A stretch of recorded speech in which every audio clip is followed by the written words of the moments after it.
Subscribe करें और bell दबाएं ताकि कोई खबर रह न जाए।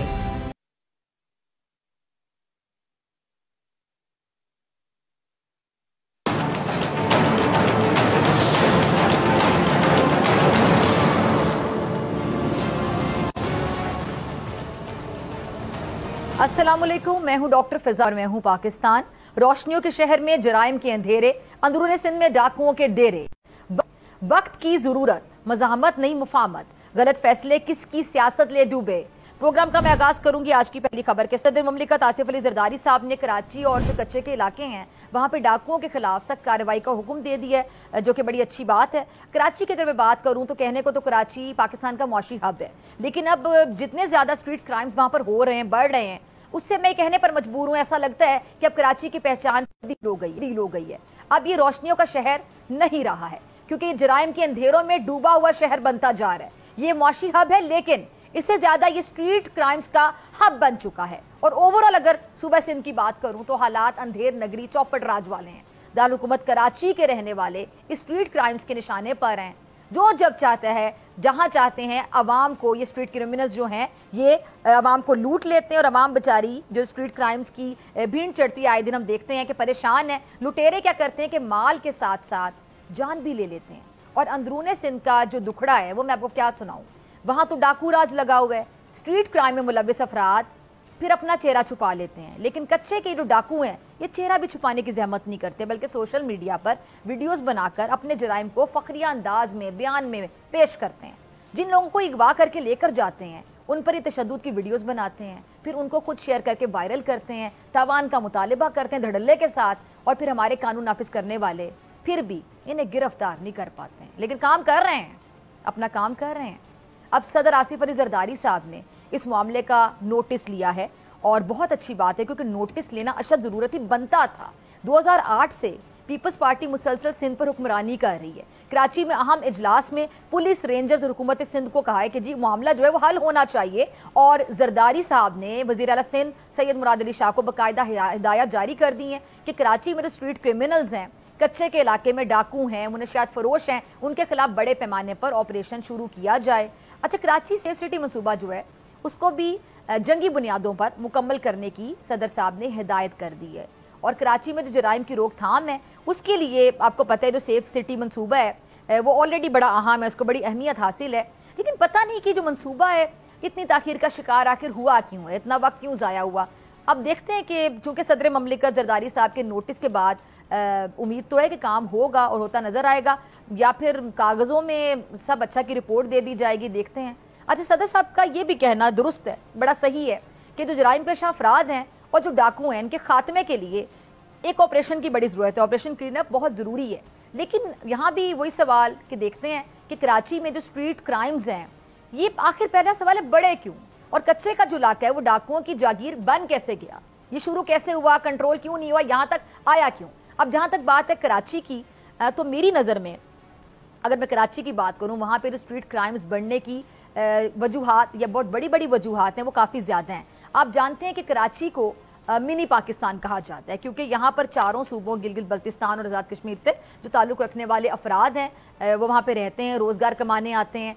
अब कोई नहीं जानता कि जो रोज़गार कमाने के लिए आने वाला है वो बाइज़्ज़त रोज़गार चुनता है या फिर जराइम का रास्ता इख्तियार कर लेता है। पुलिस हुकाम की अगर बात सुने तो उनका मौक़िफ़ सामने आता है कि कराची में जो स्ट्रीट क्राइम्स बढ़े हैं, इनकी पहली वजह यह है कि जिन मुल्जिमान को पुलिस गिरफ्तार कर लेती है तो वो बहुत जल्द जमानत पर रिहा हो जाते हैं और फिर दोबारा जो है वो वारदातें शुरू हो जाती हैं। अब ये सवाल है कि कैसे इतनी जल्दी जमानत पर रिहा हो जाते हैं, ये जब पता होता है कि ये इन्वॉल्व हैं इन क्राइम्स में। अब कराची पुलिस के मुताबिक 8000 मुल्जिमान को गिरफ्तार किया गया, जिसमें से सिर्फ 100 को सजा हुई है। 100 को, जरा सोचें, 8000 में से बाकी जमानत पर रिहा। अब दूसरा, जो स्ट्रीट क्राइम्स को सख्त सजा, ये जो क्राइम्स पर, इन पर क्रिमिनल्स को सजा नहीं मिलती, तो इसकी वजह से सारी बात है जो जराइम बढ़ने की जो बहुत बड़ी वजह, अगर मैं कहूँ कि सजा ही नहीं ना मिलती, एग्जाम्पल ही सेट नहीं होती। 8000 बंदे आप पकड़ रहे हैं और आपको पता है कि इसकी सजा जो होती है जो स्ट्रीट क्राइम करता है 7 साल है, लेकिन दादो शुमार के मुताबिक एक मुलजिम को भी 7 साल सजा नहीं दी गई। अब कैसे एग्जाम्पल सेट होगी, कैसे रुकेंगे बाकी? आधे से ज़्यादा जो मुल्जिमान हैं, जब उनको 1 से 3 माह की सजाएं मिलेंगी, क्योंकि जी जेल से आने के बाद मुल्जिम को पता होता है कि बाहर आना बहुत आसान है और स्ट्रीट क्राइम की जो दूसरी बड़ी वजह है वो जो मुनशियात के आदी हैं, जो नशे की लत पूरी करने के लिए आपको पता है वारदातें करते हैं। अब तीसरी वजह जो मेरी नज़र में बहुत बड़ी वजह है, उसको मैं जस्टिफाई तो नहीं करूँगी, है तो गलत ही, ज़ाहिर बात है वो वजह होगी भी, तो फिर भी आप क्रिमिनल तो नहीं बनते ना कि आप लोगों को लूट रहे हैं। बेरोज़गारी वजह, मैं इसको बिल्कुल भी जस्टिफाई नहीं कर रही यहाँ पे कि जो बेरोज़गार है वो काम करे, लेकिन बेरोज़गारी भी एक बड़ी वजह है कि जब लोगों को रोज़गार नहीं मिल रहा, लोगों को जॉब अपॉर्चुनिटीज़ नहीं मिल रही, तो लोग इस काम पे लग गए हैं। महंगाई बहुत ज़्यादा है, बेरोज़गारी बहुत ज़्यादा है, वैसे में कुछ लोग मजबूर होकर जुर्म के रास्ते पर चलना शुरू कर देते, जो कि बहुत गलत बात है। अब स्ट्रीट क्राइम की जो चौथी वजह वो ये कि पुलिस को बहुत ज़्यादा मामलात में शामिल कर दिया गया है। मस्जिदों की हिफाजत देख लें, बैंकों को सिक्योरिटी फराहम करना, VIPs की ड्यूटी, हर जगह पे आप देख लें कि पुलिस चाहिए होती है। पोलियो के कतरे तक पिलाने में आपको पता है कि पुलिस की ज़रूरत होती है, पुलिस शामिल है। अब ये जो स्ट्रीट क्राइम बढ़ने की वजूहात हैं ये उसमें शामिल है। दूसरी तरफ जो कच्चे पर नज़र डालें तो वहाँ भी कम व बेश हम कह सकते हैं कि जराइम बढ़ने के पीछे यही वजूहात हैं। वहाँ पुलिस की जो रसाई है बड़ी मुश्किल है, जंगलात हैं, शहर से काफ़ी हटकर है, दूर हैं, इसलिए ये जो इलाका है ये डाकुओं की बाकायदा आप कह लें कि पनाहगाह बन गया है। और जो कच्चे के डाकू हैं उनको तो लगाम डालने के लिए मेरे ख्याल से अकेले पुलिस के बस का ये काम ही नहीं है। वो अपने काम में इतने एक्सपर्ट हो चुके हैं, ऐसे पंजे गाड़ लिए उन्होंने। अब इसके लिए मेरा ये ख्याल है कि पाक फौज की खिदमात लेनी पड़ेंगी, ऐसे इकदाम करने पड़ेंगे कि एक बार ऑपरेशन क्लीन अप हो जाए तो फिर डाकुओं को वापसी का मौका ना मिले। अब देखते हैं कि सदर ममलिकत आसिफ अली जरदारी साहब जिन्होंने इस चीज़ को सीरियस लिया है, इस पर नोटिस लिया है, इस पर अब आगे होता क्या है। आई होप कि कुछ अच्छा हो। अच्छा आगे चलते हैं। ये जो कहते हैं ना कि जी फरीकों में झगड़ा या फिर जो तनाज़ा होता है, जितना बड़ा मर्जी हो जाए, लड़ने से जो झगड़ा है वो बढ़ता है और बात करने से बात बनती है। अब आजकल सियासत में हम देख रहे हैं कि जी मुज़ाकरात का बड़ा शोर है। हुक्मरान सियासी जमातें और जो ख़ासतौर पर PTI वाले हैं वो बार बार मुज़ाकरात की बात कर रहे हैं, लेकिन सवाल एक ही उठाया जा रहा है कि मुज़ाकरात करने किससे हैं और किससे होने हैं। अब किसने करने हैं, पहला सवाल तो ये है। ये मुअम्मा हल होने में नहीं आ रहा है। खबरों पर अगर हम नज़र डालें तो जो तहरीक इंसाफ है वो इस मामले पर वाज़ेह तकसीम उसमें नज़र आती है कि वो उनके आपस में राय नहीं मिल रही होती। पार्टी की जो रहनुमाई करने वाला है, जो सच्ची बात है, कोई दिखाई नहीं देता है, क्योंकि सबको पता है कि बानी चेयरमैन जो जेल में है और इस जो सिचुएशन में, सूरत हाल में, हर रहनुमा सीनियर तो सीनियर, जूनियर भी वो चेयरमैन बने फिरते हैं। हर रहनुमा अपने आप में एक चेयरमैन है। एक बात जिस पर इत्तेफाक नज़र आता है वो ये है कि जी मुज़ाकरात करने हैं और हर हाल में होने चाहिए, लेकिन फिर दोबारा बात कि करने किससे हैं भाई, मुज़ाकरात करने किससे हैं, इस पे पार्टी की राय बाकायदा तकसीम है। अच्छा, PTI के बहुत से रहनुमा इस्टेब्लिशमेंट से ही मुज़ाकरात के बयान मुसलसल दे रहे हैं। अब दूसरी तरफ कुछ रहनुमा ऐसी बात कर रहे हैं कि जी बानी चेयरमैन की रिहाई के बगैर किसी भी किस्म के मुज़ाकरात हो ही नहीं सकते, सवाल ही पैदा नहीं होता। अब बानी PTI के बकौल उन्होंने सिर्फ अली मीन गंडापुर, उमर अयूब और शिबली फराज को एस्टेब्लिशमेंट से बात करने का इख्तियार दी है। यानी आप अब ये समझें कि जेल में कैद बानी PTI भी ये चाहते हैं कि जल्द से जल्द बातचीत शुरू हो जाए, यानी मुज़ाकरात का अमल शुरू हो जाए और उनकी रिहाई की कोई सूरत बने।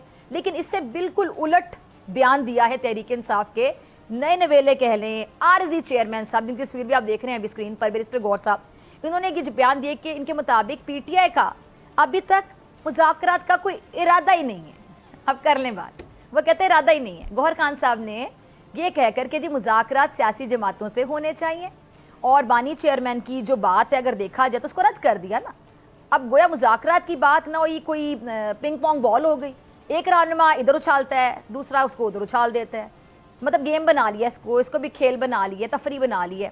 शहर अफरीदी साहब जो है वो लाइव TV पर बैठ कर, प्रोग्राम में बैठकर नाम लेकर कहते हैं नहीं, सिर्फ हमने जी आर्मी चीफ से और DG ISI से बात करनी है, उनसे मुज़ाकरात करने हैं। अब कोई पता ही नहीं चल रहा कि ये जो पार्टी है ये किसके कहने पर चल रही है, और पार्टी के अंदर आखिर जो एक सोच है, राय है, वो असल में है क्या। जब आप किसी बात पर क्लियर नहीं ना होते, कंफ्यूज होते हैं और कोई मामला आपका फिर फंसा होता है तो आपकी अपनी वजह से फंसा होता है, नहीं हल हो रहा होता। ये सिर्फ मुज़ाकरात की बात नहीं है। अब ये जो JUI के साथ मिलकर इन्होंने जो चलना है PTI ने, इस पर भी राय इनकी तकसीम है। अब एक तरफ हम देखते हैं असद कैसर, वो जाकर मौलाना फजलुर रहमान से मुलाकातें करते हैं और PTI JUI के इत्तेहाद की बात भी करते हैं। दूसरी तरफ अली मीन गंडापुर साहब वो जिस तरह के बयान देते हैं वो आग लगाने वाले बयानात हैं, वो बाजी नहीं आ रहे आग लगाने से अपने बयानात से। तो क्या फ़ायदा है मुझे बताएं ऐसी शोला बयानी का, जिससे पार्टी का भी नुकसान हो रहा है, आपकी सियासत का भी नुकसान हो रहा है। अब JUI आज कराची में ये मिलियन मार्च करने जा रही है।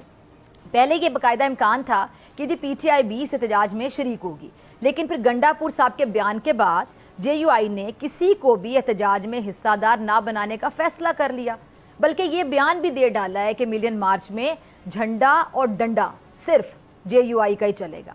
अब इसीलिए जो सहाफ़ी PTI रहनुमाओं को मशवरा देते हैं ना कि पहले तोलो फिर बोलो, लेकिन बजाय शुक्रगुजार होने के ऐसे लोगों को कि वो आपके भले की बात कर रहे हैं, आपको मशवरा दे रहे हैं कि सियासत करते कैसे हैं, PTI वाले क्या कर रहे हैं, इसे हमेशा जो भी इन पे तनकीद करता है इनको मशवरा देता है कि अगर आप भी मुल्क का भला चाहते हैं ना, और आप कहते हैं जी हम तो अपने राइट के लिए खड़े हैं, तो फिर अपने राइट के लिए खड़ा होना सीखें तो सही ना। ये कर क्या रहे होते हैं आप लोग? उल्टा आप लोग, जो सहाफ़ी आपसे सवाल कर लेता है, सच्चा सवाल कर लेता है, कड़वा सवाल आपको लग जाता है, चुभ जाता है जाके, तो आप लोग जाके पूरी सोशल मीडिया पे अपनी ब्रिगेड को छोड़ देते हैं और सहाफ़ियों पे लफाफे की आवाज़ें कसना शुरू कर देते हैं, इल्ज़ामात लगाने शुरू कर देते हैं, और कोई इल्ज़ाम आप आज तक साबित नहीं कर पाते किसी के बारे में भी।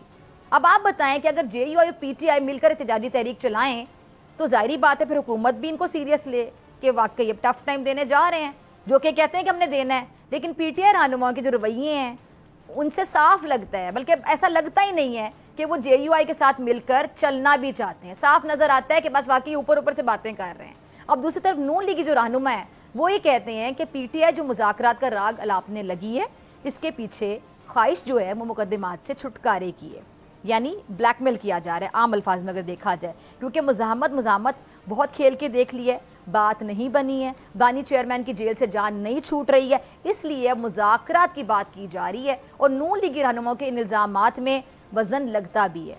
मैं बतौर सहाफ़ी PTI को ये मशवरा देना चाहूँगी कि आप धांधली पर बात करना चाहते हैं, इमरान खान की रिहाई का मुतालबा करना चाहते हैं, या फिर कुछ भी आपके मुतालबात जो आप मनवाना चाहते हैं, आप बातचीत का आगाज़ करें, सीरियसनेस का मुजाहरा करें, संजीदगी का मुजाहरा करें। जैसे कि मैंने शुरू में कहा था कि बात शुरू होगी और संजीदा तरीके से शुरू होगी तो ही बात बनेगी, वरना आपका बाकी वक्त भी ज़ाया होगा। और PTI जो मर्जी इल्ज़ाम लगा ले, लेकिन हुकूमत मौजूद तो है ना। आप बैठ के बताते रहे 47 टॉक शो में जाके बोलते रहे, लेकिन हुकूमत है मौजूद अपनी जगह पे, आप जाके साबित कर दें। वो भी कहते हैं कि आप इल्ज़ाम लगा रहे हैं, जो इल्ज़ाम आप साबित ना कर सकें उस इल्ज़ाम की कोई हैसियत नहीं होती, वो इल्ज़ाम ही रहता है। तो लिहाजा बातचीत शुरू करके बाद में दूसरों को भी उस बातचीत में शरीक किया जा सकता है। अपना मौक़िफ़ आप सामने रखें संजीदगी के साथ। और अगर PTI की आदत मुल्क से वाकई मुखलिस है, सियासत नहीं रियासत को तरजीह देती है जो ये कहते हैं, तो फिर इससे बातचीत का आगाज़ करना चाहिए, ताकि मुल्क में जो ये अभी बेयकीनी की फ़ज़ा है, सूरत हाल है, सिचुएशन है, सियासी अदम इस्तेहकाम है, और वो ख़त्म हो और मुल्क आगे बढ़ सके। और मैं भी आगे बढ़ती हूँ, ब्रेक के बाद मुलाकात हो।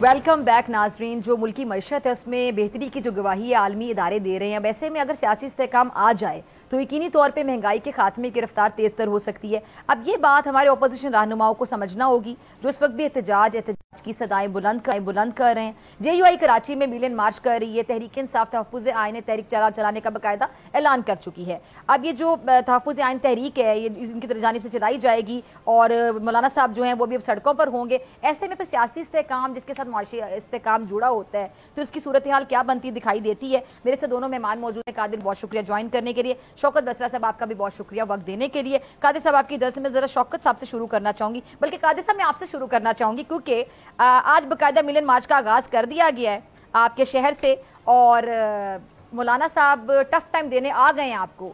सीरियस ले रहे हैं आप इस एहतजाज को या आपको फ़र्क नहीं पड़ेगा? वो फर्क नहीं पड़ेगा। अच्छा, मौलाना साहब का जो बेनिफिशियरी है वो PTI है, पीपल्स पार्टी नहीं है। क्योंकि मौलाना साहब को जो अपने घर से हराया बेटे समेत, वो उसके सीटें PTI को दी गई, पीपल्स पार्टी के नहीं। बल्कि मौलाना साहब ने सबसे ज्यादा सीटें बलूचिस्तान मिली है जहाँ हमारी हुकूमत है। सिंध में तो उसका कुछ भी नहीं है। और मौलाना साहब के साथ अभी 1.5-2 महीने पहले सेनेट के इलेक्शन में वो हमारे इत्यादी थे, हमें कोई परेशानी नहीं मौलाना साहब से। मौलाना साहब से परेशान पीटीआई हो जाए, क्योंकि पीटीआई की जो बेनिफिशियरी है वहां जाके मौलाना साहब अपने गवर्नर भी बैठा हुआ है। और बड़ी हैरत वाली बात है कि मौलाना साहब आए पोजिशन में हुकूमत को धमकी दे रहे मगर गवर्नर बैठा हुआ है। अख्तर मेंगल साहब का एहतजाज में पीटीआई के साथ शामिल है मगर गवर्नर बलूचिस्तान बैठा हुआ है। ये भी एक अजीब मंतक है सियासतदानों का, समझ में नहीं आ रहा है। ठीक है बसरा साहब, मैं आपकी तरफ आना चाहूंगी। बसरा साहब, आप लोगों को तो आप लोगों की भी समझ नहीं आ रही लोगों को, क्योंकि असद कैसर साहब ने बाकायदा मौलाना साहब से मुलाकात की, उनको दावत दे रहे थे एहतजाज में आने की। फिर उसके बाद गंडापुर साहब ने अपनी शोला बयानी से काम लेते हुए ऐसे ऐसे बयानात देने शुरू कर दिए कि अब ये जो मिलन मार्च है जिसमें ये एक्सपेक्टेशंस थी, बाकायदा ये कहा जा रहा था कि शायद आपकी पार्टी भी शिरकत करेगी, उसमें फिर जेयूआई ने ज़रूरी नहीं समझा कि आप लोगों को शिरकत की दावत दी जाए। अगर आप दोनों पार्टियां मिलकर एहतजाज करती तो आपको नहीं लगता कि आपके एहतजाज में वाकई ज़्यादा वजन होता? डॉक्टर फिजा, इस सवाल का जवाब देने से पहले आपने इंट्रो में एक बात कही कि इस वक्त पाकिस्तान की मैशियत बहुत बेहतर हो गई है, दूध और शहद की नहरें बह रही हैं, पेट्रोल सस्ता हो गया, डीजल सस्ता हो गया, बिजली सस्ती हो गई, लोगों को तनख्वाहें ज़्यादा मिलने लग गई।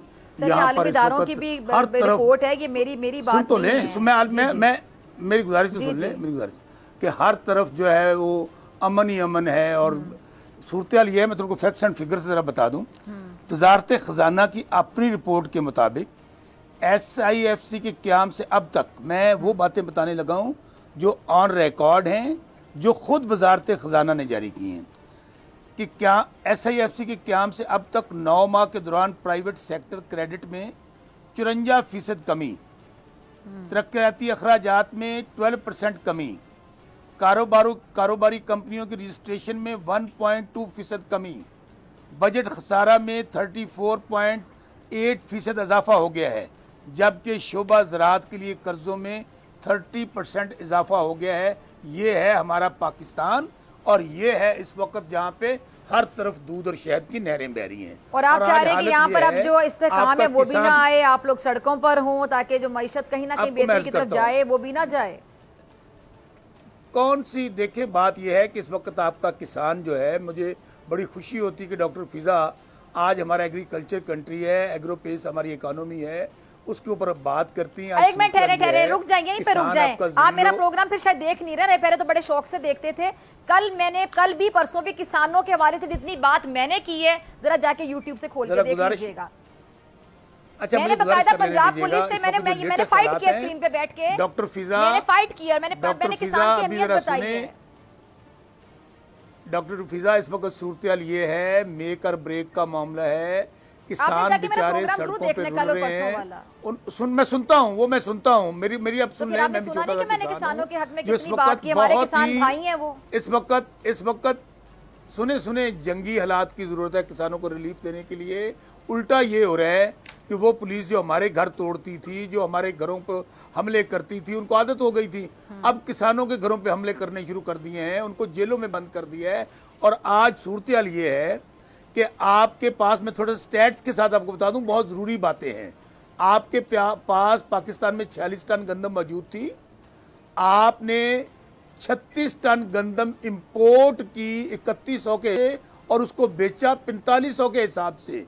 आज आपके किसान को 3900 रुपया रेट उन्होंने फिक्स किया, कोई एक दाना खरीदने के लिए तैयार नहीं है मौजूदा हुकूमत। मुझे बताएं, ये जो 150 अरब का चूना लगाया गया है पाकिस्तान के टैक्स पेयर्स को, पाकिस्तानी कौम को, आज जो आपके काकड़ साहब हैं, जो आपके वजीर आला मोहसिन नकवी साहब वजीर दाखिला बन गए हैं, अब वो सारा कुछ उनका किया धरा है, इन्हीं की हुकूमत, आज जो हुकूमत है उन्हीं के लोग उस वक्त मौजूद थे। सो इकानॉमी वाली बात छोड़ दें, हालात बहुत खराबी की तरफ बढ़ रहे हैं। अब आपने कहा कि इस्तेहकाम आने दें, किस तरह इस्तेहकाम आएगा? सियासी इस्तेहकाम उसी वक्त आएगा जब ये जो हुकूमतें नहीं है, ये जालसाज हुकूमतें हैं, ये अवाम के नुमाइंदे नहीं हैं, ये इनके पास अवाम का मैंडेट नहीं तो है। क्या करेंगे आप? और ये मैं नहीं कह रहा, आप मुझे बताएं कि आप लोग सड़कों पर आएंगे, फिर क्या होगा? हुकूमत रिजाइन कर देगी क्योंकि हम घर जा रहे हैं, आप लोग आके बैठ जाएं। मैं बताता हूं आपको, मतलब अब प्रैक्टिकल बात करते हैं, चलिए ज़बानी कलामी बातें छोड़ देते हैं, आगे चलते हैं। अब क्या करें जी? अच्छा डॉक्टर फिजा, क्या करें कि पाकिस्तान के अंदर जंगल का कानून हो, किसी की जान माल इज्जत महफूज ना हो, कि बनाना रिपब्लिक है? क्या जरूरत अगर आप लोग आज हुकूमत में होते तो क्या आप लोग तब भी यही बात कर रहे होते? मुझे समझ नहीं आती, जो भी हमारे हालात चले ठीक है, 2 सेकंड के लिए मान ले, 3 सेकंड के लिए मान ले कि आप लोग गिने बजाएं, मुझे समझ नहीं आती बसरा साहब। हमारे जो मसाइल हैं वो जूं के तू चले आ रहे हैं सालों से, तो आप लोग जब हुकूमत में नहीं होते तो सबको मसाइल याद आ जाते हैं, जब आप में से कोई भी हुकूमत में होता है तो वो उन्हीं मसाइल के साथ गुजारा भी कर रहा होता है, दूसरे की नहरें बहने के दावे भी कर रहा होता है। आपको मुझे सुनना होगा, आपको मुझे सुनना होगा जी प्लीज। कोई हुकूमत नहीं है इस वक्त पाकिस्तान के अंदर जिस मुल्क के अंदर जजेस कह रहे हैं कि हमारी जानों को खतरा है, हम गैर महफूज हैं। खुद हुकूमत के लोग कहते हैं कि हमारे पास जाली मैंडेट है। मौलाना फजलुर रहमान साहब की बात की, उन्होंने कहा है अरबों रुपए में, मैं बात नहीं कहना चाहता जो वो टीवी पे कह रहे हैं, अरबों रुपए में सौदे किए गए सीटों को। जावेद लतीफ कह रहे हैं 90 करोड़ रुपए में एक अहम इदारा जो हमारा एस्टेब्लिशमेंट है उनके लोगों ने खरीदो फरोख्त की है। बात क्या कर रही हैं? बात यह है डॉक्टर फिजा, जब रूल ऑफ लॉ नहीं होगा, जब मुल्क के अंदर अफरा तफरी होगी, जब इंसाफ नहीं मिलेगा, तो आप स्टेबिलिटी वाला भूल जाएं। चलें ठीक हम है, तो तावन के लिए तैयार हैं, ठीक है, लेकिन किससे तावन करें? ठीक है, वो तावन तो उनसे करता है जो अवाम के नुमाइंदे होते हैं। आपने कहा आप तावन करना चाहते हैं, तावन मतलब आप ठीक है, आप कह रहे हैं हम तावन के लिए तैयार हैं, लेकिन तावन करना किससे? यानी वही बात है ना कि मुज़ाकरात के लिए आप लोग तैयार हैं, मुज़ाकरात करने किससे हैं ये समझ नहीं बताया। तो शायर अफरीदी साहब ने, उन्होंने अपनी ख्वाहिश का इजहार किया है, आपकी पार्टी के कुछ लोग समझते हैं हुकूमत से करने चाहिए। अफरीदी साहब ने कहा हमने DG ISI और आर्मी चीफ से मुज़ाकरात करने हैं। वो भी मैं बता देता हूँ, कैटेगोरिकली कह चुके हैं कि हमारे किसी से मुज़ाकरात नहीं हो रहे अभी तक किसी। अच्छा दूसरी बात, वो तो पता है सब नहीं हो रहे, एंगेजमेंट की बात लेकिन आपने करने किससे? पहले तो ये डिसाइड करें कि मुज़ाकरात होने किससे। मैं बता देता हूँ जी जी। ये जो मौजूदा जो पपेट्स हैं, अगर मियां नवाज शरीफ हारा हुआ है, मरियम बीबी हारी हो, तो जीता कौन है? इनके पास ना इख्तियार है, ये तो बेचारे लाए गए हैं। हम हर किसी से एंगेजमेंट करना चाहते हैं, किसके लिए? डील के लिए नहीं, इख्तिदार के लिए नहीं।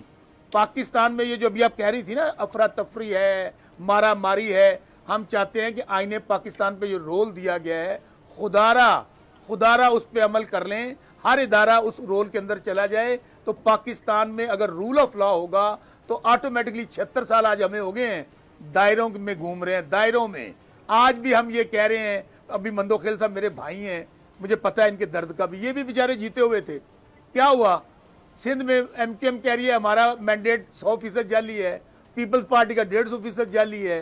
इनके अपने लोग लगे हुए, हमें क्या कहते हैं? तो मुझे बताइए, जब मुल्क के अंदर, मैं बार बार कह रहा हूं, जब सहाफी गैर महफूज होंगे, जजेस गैर महफूज होंगे, सियासी कारकुन जो है उनके ऊपर पर्चे काटे जा रहे हैं, घरों को तोड़ा जा रहा है, बेडरूमों में आपके कैमरे लगाए जा रहे हैं, वजीर आजम की FIR दर्ज नहीं होती, तो भाई कहाँ जाएं, किधर जाएं?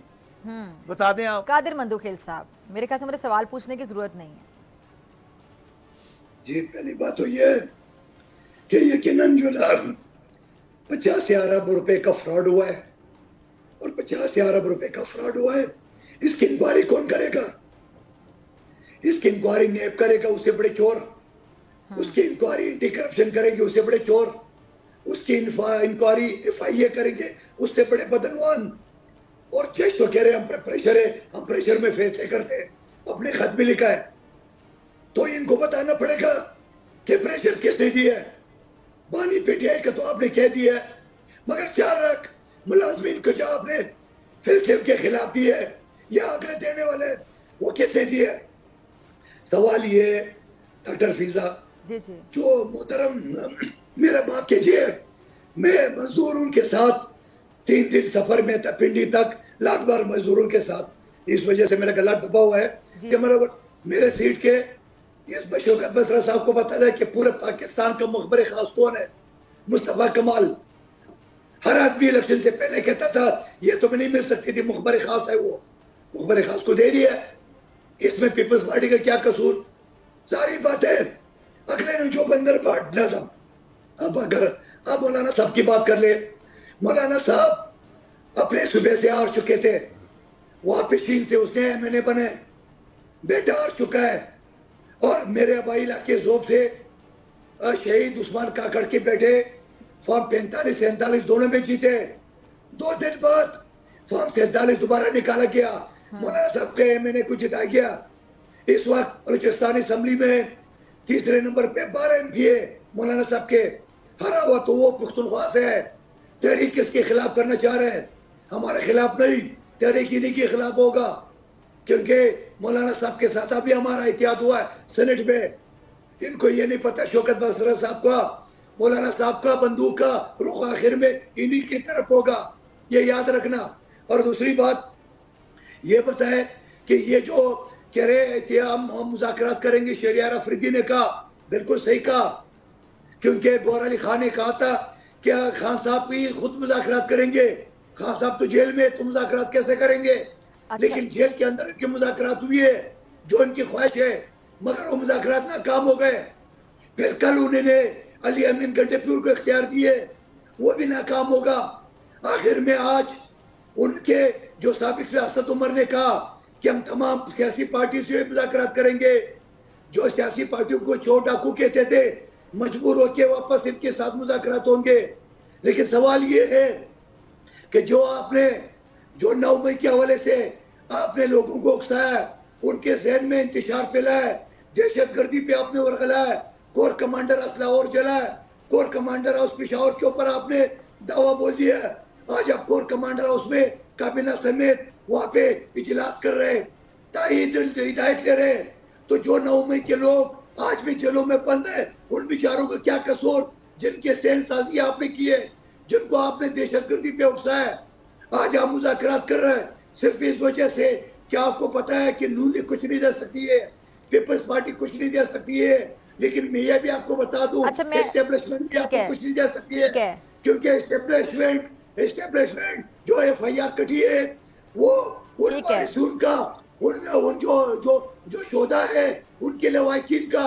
आप मुझे बताओ, एस्टेब्लिशमेंट भी माफ नहीं कर सकती आपको। ठीक है जी, इसलिए तनख्वाह पे आप काम करेंगे। ठीक है बसरा साहब, चलें अब आप अपने गले को थोड़ा रेस्ट दें, पानी भी पीजिए। और बड़ी हिम्मत है आपकी, मैं सलाम पेश करना चाहूँगी कि आपका गला ख़राब है, लेकिन आप माशाल्लाह बड़ा अच्छा बोल रहे थे।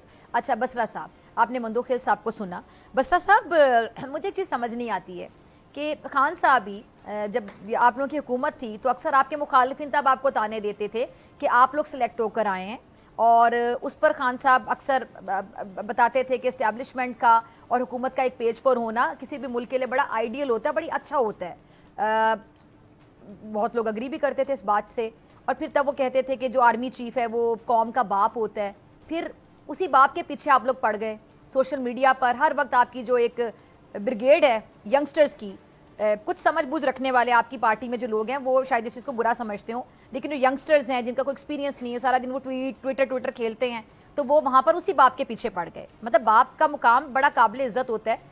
या फिर आप अपना वो बयान देख लें, उसके बाद फिर आपने किया। अब आगे चलते हैं। अब आप मुज़ाकरात का कहते हैं कि जी हमने DGISI से या आर्मी चीफ से ही हमने मुज़ाकरात करने हैं।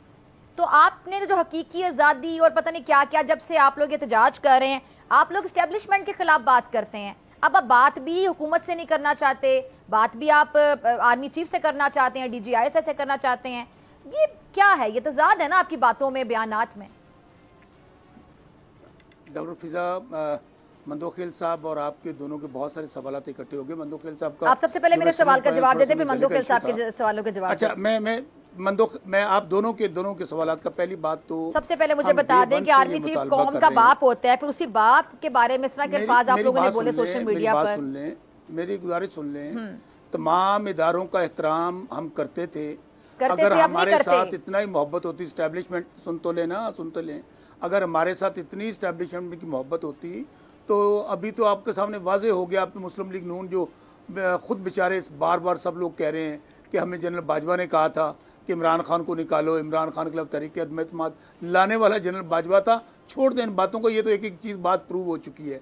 अब जो बात हम कहते हैं कि ये जो अभी बात 9 मई की कर रहे थे मंदोखेल साहब, दूसरी बात ये कर रहे थे, मुखालिफिन जो कहते हैं आप लोगों को सिलेक्ट करके लाया गया था 2018 में, वो बात भी सही कहते हैं। अच्छा सुन तो लें 2018 को गुजरे आज 5 साल हो गए। तो अब मेरे ख्याल में अगर आज की बात कर ले तो ज्यादा बेहतर हो जाएगा।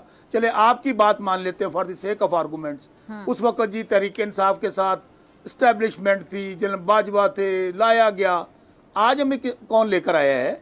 आज तो इंटरनेशनल स्टैब्लिशमेंट भी, लोकल स्टैब्लिशमेंट भी, तमाम जो ऑर्गन्स हैं, तमाम इदारे, साड़ी गल हो गई, वो लाया गया एक बहुत बड़ा लीडर के मियाँ जो आवेगा तो लग पता जाएगा।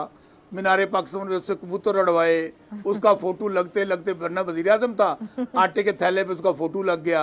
और कौम को ये बताया गया हर जगह कि जो मर्जी कर लें, आना इन लोगों ने है। ये जो अभी 5-5, 6-6 बारियां ले चुके हैं, पार्टी तोड़ दी गई, इमरान खान जेल में, 9 मई को बहाना बनाकर पता नहीं क्या क्या हमारे साथ हुआ, हमारा निशान छीन लिया गया, कैंपेन नहीं करने दी गई, क्या हुआ? यहाँ तक लोगों ने क्या पहुंचे कहा? कैसे? चले थोड़ा सा माजी में चले जाएं। आज आप बताएं, बड़ी खरी खरी बातें करते हैं ना हमेशा। यहाँ तक मामला पहुंचे कैसे? आपको अपनी पार्टी की भी कुछ गलतियां लगती हैं कि आप लोगों से भी गलतियां कोताहियां हुई हैं? कोई गलती हमारी नहीं है, कोई गलती हमारी नहीं है। हमारी गलती सिर्फ ये है कि इस वक्त इमरान खान चूंकि ना माजी की तरह जिस तरह डील हो जाती थी, कोई 10 साल के लिए भाग जाता था, कोई 5 साल के लिए भाग जाता था।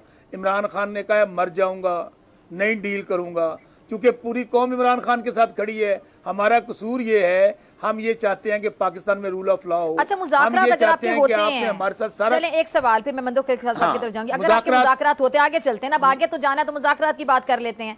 मुज़ाकरात अगर आपके होते हैं तो क्या फिर किस बुनियाद पे मुज़ाकरात होंगे, क्या होगा फिर? अच्छा, मैं फिर आपको बार बार कह दूं, खान साहब का बयान कल भी आया, आज भी कुछ दोस्त मिलकर आए हैं। आज के दिन तक जब मैं डॉक्टर फिजा से बात कर रहा हूं, हमारे किसी से मुज़ाकरात नहीं हो रहे। ठीक है। हाँ, मुज़ाकरात पे हम यकीन रखते हैं। मुज़ाकरात किन बात पे होने हैं? सबसे पहले जो हमारा 2/3 मेजॉरिटी हमें कौम ने दी, जब तक हमारा मैंडेट वापस नहीं होगा। शौकत बसराज अब आपसे बात कर रहा है, मेरा हल्का बहावलनगर, हारूनाबाद, फोटाबाद। चलिए यहीं से शुरू करते हैं, हम वापस आते हैं, ब्रेक का कहा जा रहा है, यहीं से शुरू कर लेते हैं ना। 50,000 वोटों से मैं जीता हुआ हूँ डॉक्टर फिजा। करते हैं, हम भी वापस आते हैं ब्रेक के बाद। मुझे ब्रेक का कहा जा रहा है।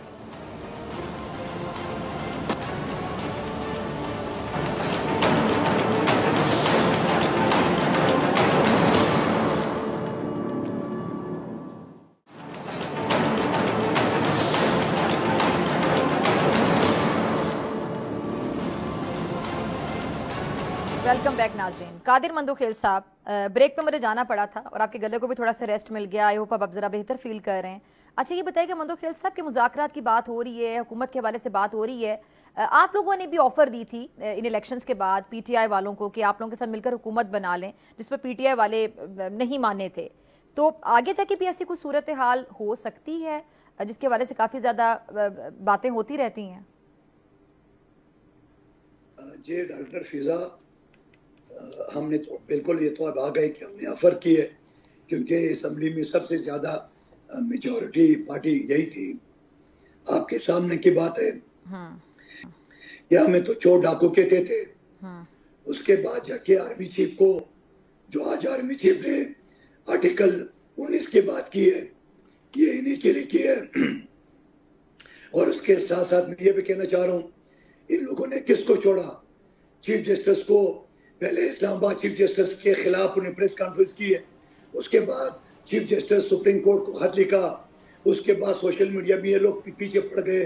आप मुझे बता दें कि उन्होंने किसको छोड़ा? ना आर्मी को छोड़ा, न जादलिया को छोड़ा, न पीपल्स पार्टी को छोड़ा, न नूली को छोड़ा। आप मुझे बता दो कि ये चाहते क्या है? इसी वजह से आर्मी चीफ ने आज आर्टिकल 19 की बात की है कि आपके इज़हार आज़ादी का आपको हक है, मगर उसके लिए भी एक तयन, एक दायरा है। आप बेलगाम नहीं हो सकते हो। लेकिन सवाल ये है कि इनके मुज़ाकरात नाकाम हो चुके हैं। ये शौकत बसरा साहब मान नहीं रहे, इनके नाकाम हो चुके हैं।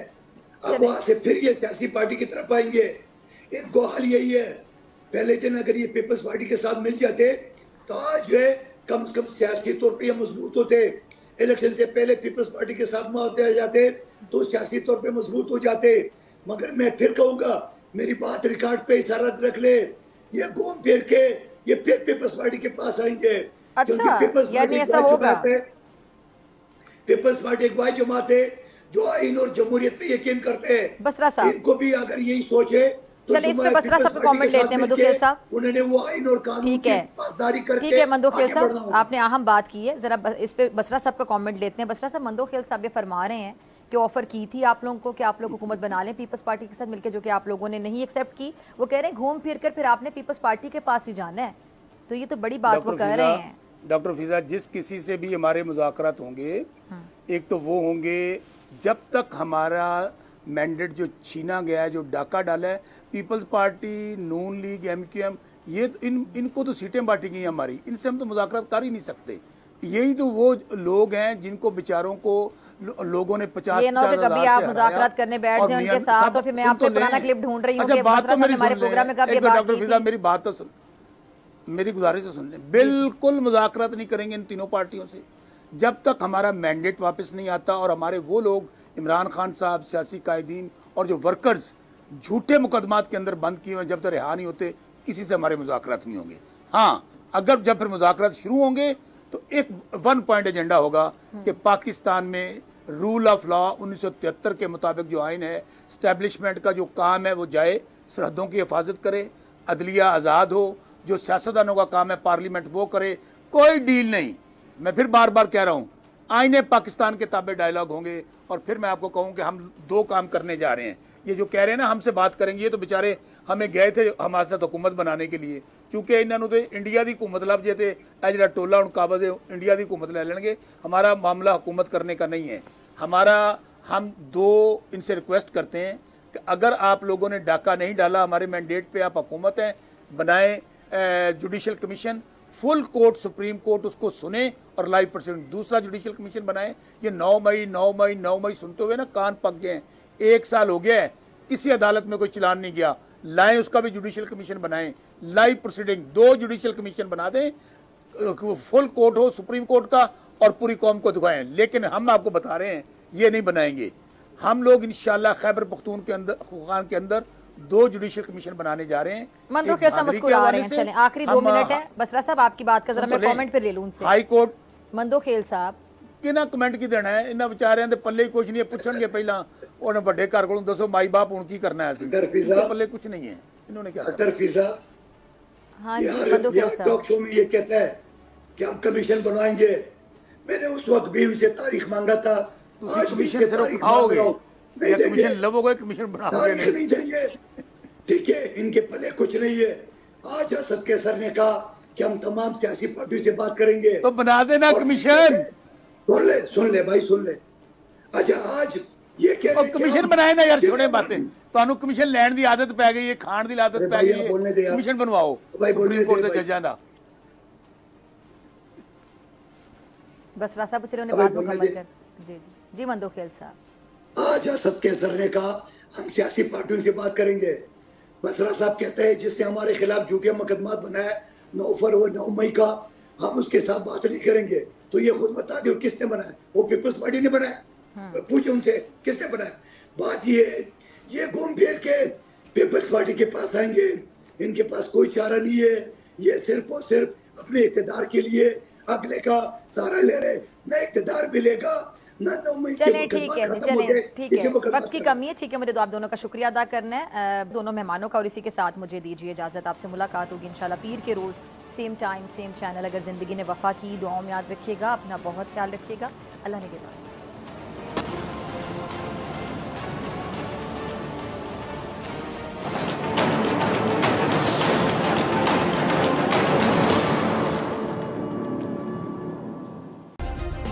सब्सक्राइब करें और बेल दबाएं ताकि कोई खबर रह न जाए।